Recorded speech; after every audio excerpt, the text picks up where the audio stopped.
नमस्कार, मैं हूं वंदना पांडे और आप देख रहे हैं के न्यूज इंडिया। मुद्दे की बात में बात करेंगे, दरिंदों पर लगाम कब।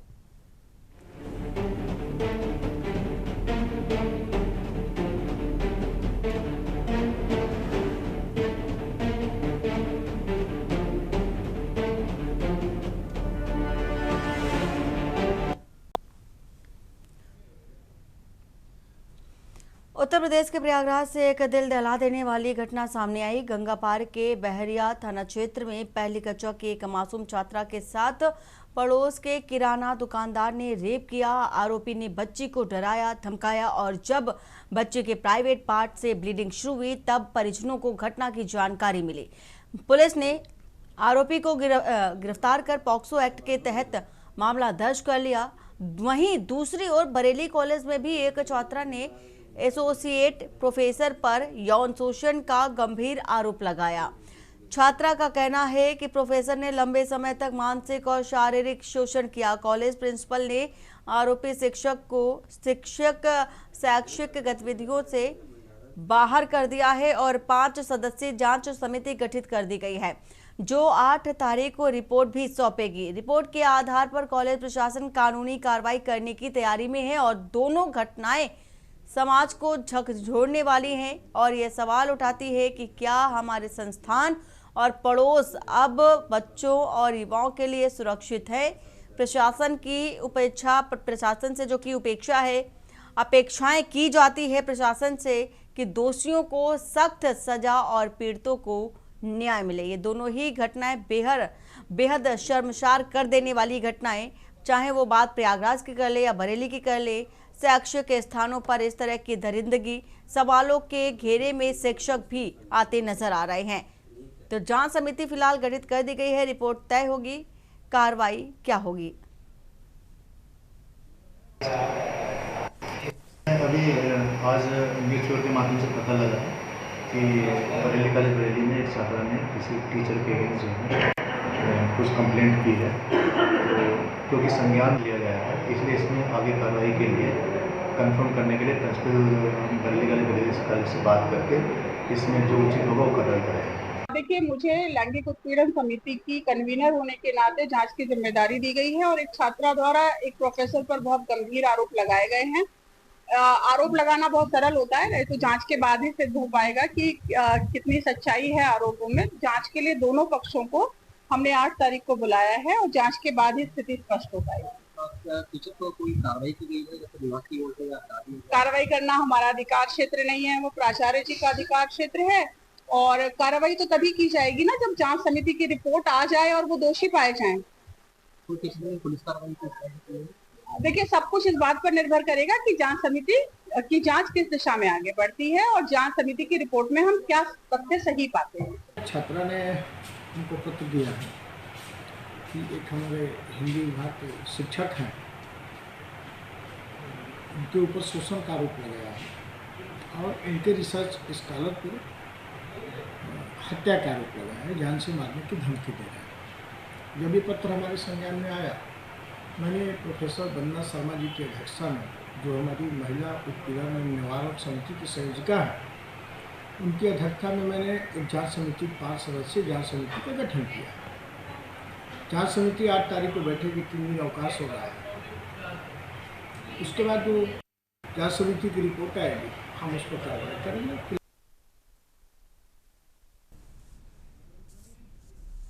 और हमारे साथ मेहमान भी है वो जो कि जुड़ चुके हैं, परिचय करा देते हैं। सबसे पहले सर्वेश कुमार वर्मा, नेता बीजेपी से हमारे साथ है। आनंद राय, नेता सपा से हमारे साथ जुड़ चुके हैं। साथ ही साथ सुनील त्रिपाठी, वरिष्ठ पत्रकार है, हमारे साथ जुड़ चुके हैं। और डॉक्टर उपासना सिंह, शिक्षाविद, और दीपक चतुर्वेदी बरेली से हमारे संवाददाता जुड़ चुके हैं। साथ ही साथ मधुर दरबारी हमारे साथ प्रयागराज से हैं।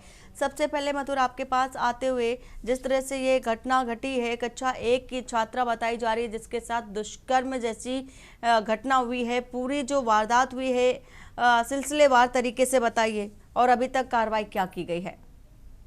वंदना, मैं आपको बता दूं कि ये मासूम के साथ दरिंदगी हुई है और ये जो है यहाँ पे बैरिया थाना क्षेत्र पड़ता है, जहाँ एक गांव में जो है ये बच्ची 6 साल की बच्ची है जो एक कक्षा 1 की छात्रा है और वो जो है उसके जो घर है उसके ठीक बगल में किराना की दुकान थी जिसके अक्सर वो टॉफी लेने जाया करती थी। और लेकिन उस दुकानदार की जो निगाहें थी वो बराबर से उसके ऊपर गंदी बनी हुई थी। और एक दिन अभी कल की बात है, जब वो वहां पे टॉफी लेने गई तो उसको वो बच्चे को बहला फुसला करके अपने अंदर ले गया दुकान के, और पीछे ले जा करके उसके साथ जो है वो गंदगी और दुष्कर्म करने लगा। तो वो अपने आप कर रहा हो चिल्लाने लगी।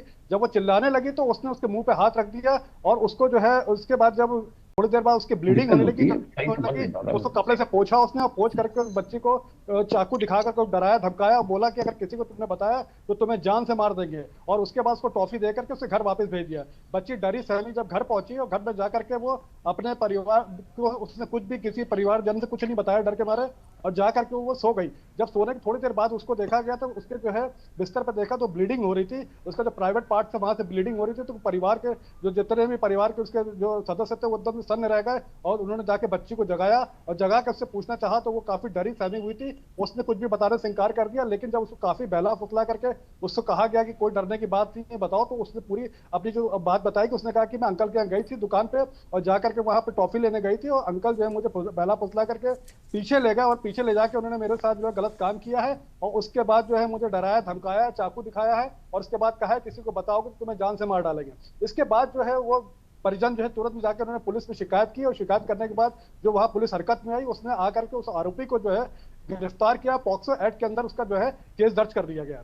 जी बिल्कुल मधुर। और हमारे साथ दीपक चतुर्वेदी भी हैं बरेली से। दीपक, बरेली की जो घटना हुई है, एक शिक्षण संस्थान जहां पर ये गंभीर आरोप एक प्रोफेसर पर लगाए जा रहे हैं, और साथ ही भी जो जांच कमेटी बैठाई गई है, बनाई गई है, वंदना शर्मा जो उस कमेटी की सदस्य है, उनका कहना है कि अभी आरोप सिद्ध नहीं हुए। आरोप कोई भी लगा सकता है, तो आरोप जब सिद्ध हो जाएंगे तो ही कार्रवाई आगे की होगी। अभी तक क्या जानकारी निकल कर आ पा रही है, कार्रवाई क्या कहां तक पहुंची है? अनम्यूट कर लीजिए दीपक। जी बिल्कुल, आपको बताना चाहूंगा कि आज शिक्षक दिवस है, और शिक्षक दिवस के अवसर पर हम इस टॉपिक पे बात कर रहे हैं कि एक शिक्षक और शिष्य के क्या रिलेशन होते हैं और क्या परिपाटी है। लेकिन आज के दिन ये एक बहुत गंभीर आरोप एक शिक्षक के ऊपर लगा है। इस समय हम मौजूद हैं बरेली कॉलेज महाविद्यालय में, और वहां के हिंदी विभाग के अध्यक्ष के ऊपर जो है वो एक परास्नातक छात्रा ने शोषण का आरोप लगाया है। वो भी बहुत ही गंभीर आरोप लगाए हैं, और अपने रिकॉर्डेड बयान और ये सारी चीजें जो है उन्होंने जांच समिति को सौंपी है। लेकिन वहीं पर जो है आरोपी शिक्षक का ये कहना है कि छात्रा और छात्रा के भाई से जो है वो इस विषय पर बात हो चुकी है, किसी कारण से जो है उनकी मार्कशीट आने में देर हुई है, जिसकी वजह से छात्रा को लोगों ने बरगला दिया और उन्होंने ये शिकायत की है। वहीं पर जो प्रोफेसर वंदना शर्मा है, जो महिला सोशल प्रकोष्ठ की जो अध्यक्ष है, उन्होंने ये जांच कमेटी अपनी बनाई है 5 सदस्यों की। उसके बाद जो है 8 सितंबर को ये सारी चीजें जो है शिक्षक और छात्रा दोनों को बुलाया गया है, और बुलाने के बाद दोनों की बातें सुनने के बाद ये जांच कमेटी ये फैसला करेगी कि आरोप सिद्ध होते हैं या नहीं होते हैं। ठीक है दीपक, ये आने वाला समय बताएगा, क्योंकि जब कमेटी जांच करेगी, जांच के बाद क्या कुछ निकल कर आता है देखने वाली बात होगी। सर्वेश कुमार हमारे साथ बीजेपी नेता भी हैं। सर्वेश जी, ये किस तरह का समाज हम बना रहे हैं? क्योंकि एक और तो हम सरकार पूरी कोशिश करती है कि महिलाओं की सुरक्षा को लेकर तरह तरह के जो अभियान होते हैं वो चलाते हैं, कार्यक्रम आयोजित कराए जाते हैं, सब कुछ होता है, लेकिन जब बात अमल लाने की बात होती है तो ऐसे में ये तस्वीरें देखने को मिलती है। जिम्मेदारी लोगों की बनती है, लोगों को भी सोचने वाली बात होती है कि उन्हें भी ये बात सोचनी चाहिए कि वो क्या कर्म कर रहे हैं, तो ऐसे में उन पर किस तरह की कार्रवाई? नमस्कार, बहुत बहुत धन्यवाद। इस तरह के ज्वलंत मुद्दों को आपने जो है पटना नहीं है सभी जो है जो इस डिबेट में शामिल हैं सभी को बहुत बहुत धन्यवाद। इस जरूर उठाए जाने के लिए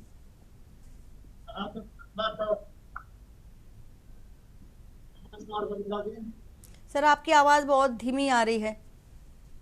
नमस्कार वंदना जी। जी सर, बहुत बहुत धन्यवाद।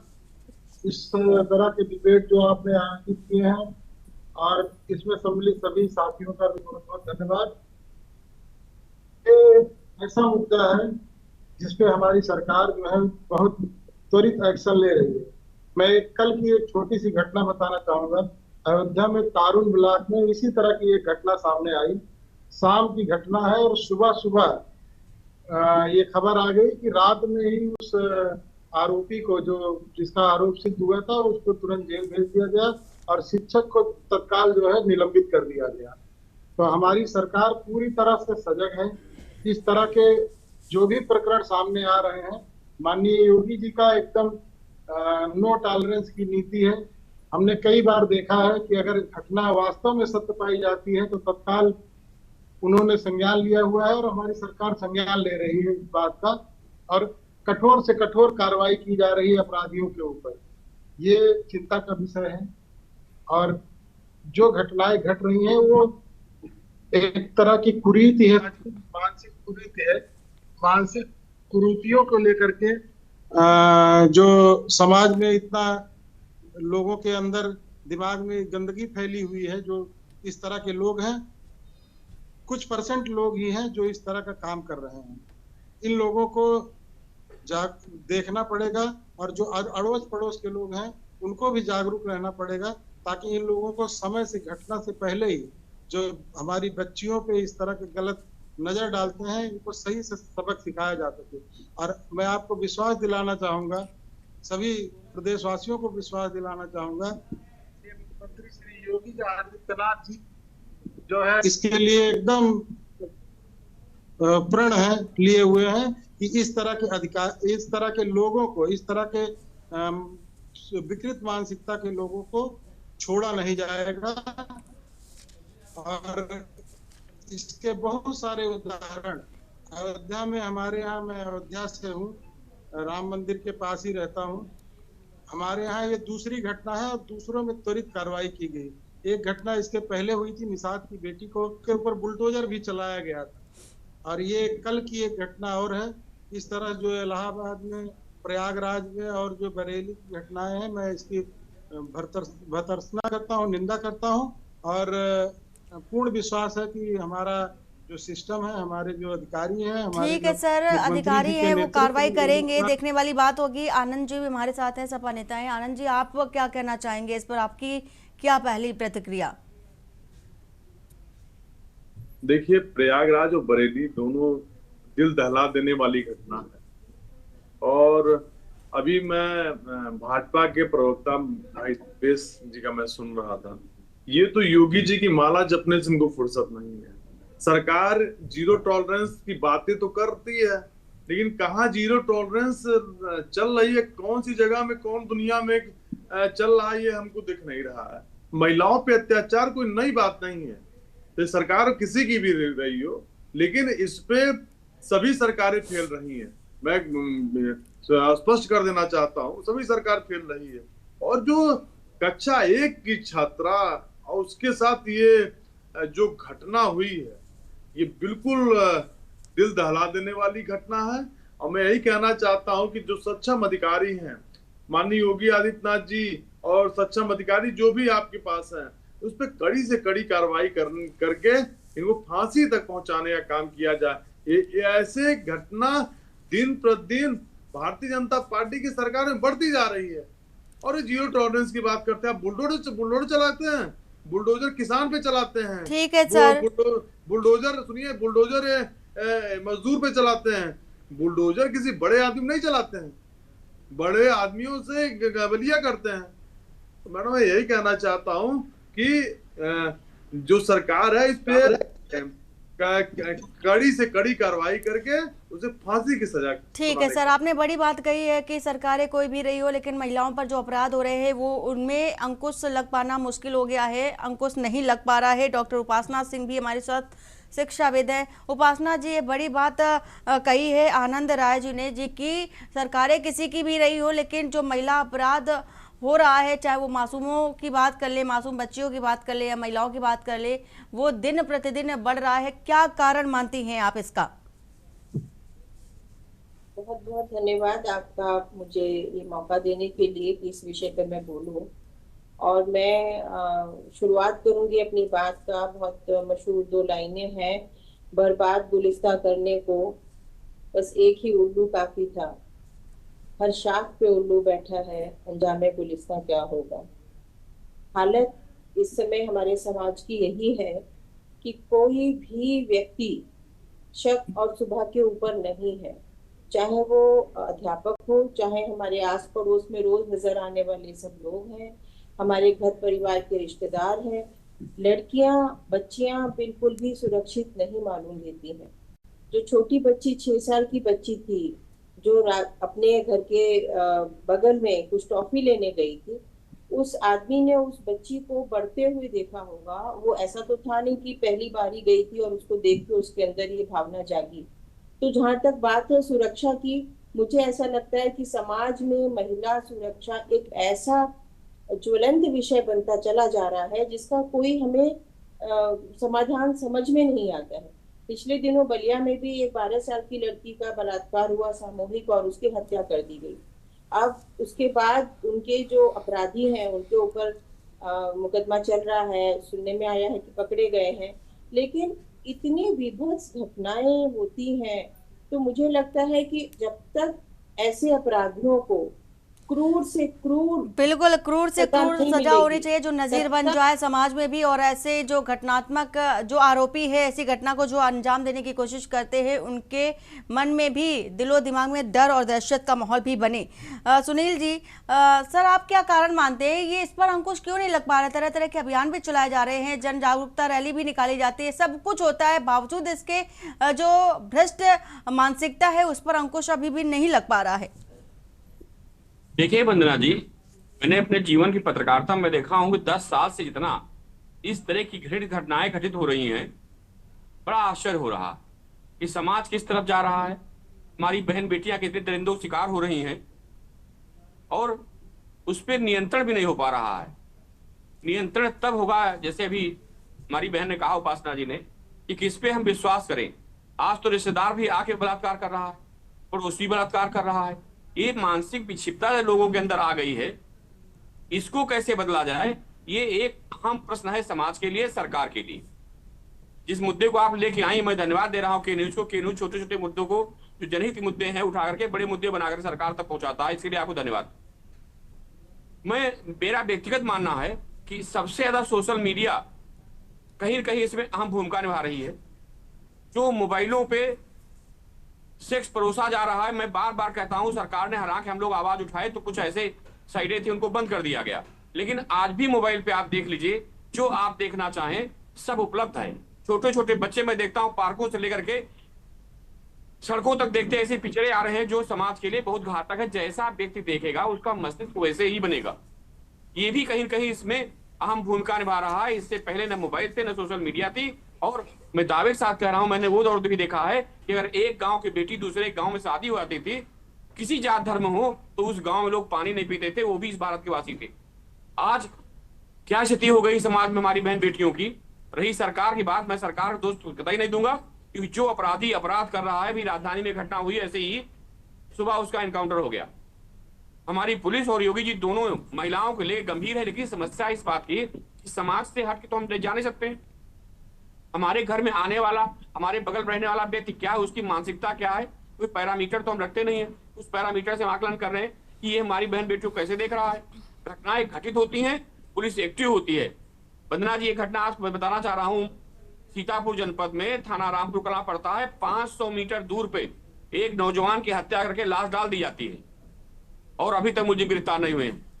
तो उत्तर प्रदेश में अपराध, चाहे मानव अपराध हो चाहे बलात्कार के अपराध हो, दिन पर दिन बढ़ते जा रहे हैं। बिल्कुल सर, अपराधों की जो संख्या है वो बढ़ती जा रही है, लेकिन अंकुश कैसे लगेगा ये बड़ी बात हो जाती है। उपासना जी, बहुत गंभीर ये मामला है, क्योंकि हम आए दिन आवाज उठाते हैं, लेकिन लोग इस पर जबकि जानते हैं कि वो गलत कर रहे हैं, बावजूद इसके वो करते समय ये नहीं सोचते कि वो क्या कर रहे हैं। तो ऐसे में क्या उनके लिए सजा होनी चाहिए जो नजीर बन जाए? और कम शब्दों में मैम जवाब दीजिएगा। बच्चों का जो यौन शोषण होता है, जो अबोध बच्चे हैं, उनके लिए तो एक ही सजा है और वो है मृत्यु दंड। वही एक एग्जाम्पल बनेगा ऐसे कुत्सित मानसिकता वाले लोगों को ऐसे कृत्य से रोकने के लिए, क्योंकि उनको लगता है कि बच्चे हैं और बच्चे आगे जाके बताएंगे नहीं किसी को, तो हम अपना ये कार्य कर सकते हैं। तो मुझे लगता है मृत्यु दंड से कम तो दंड होना ही नहीं चाहिए।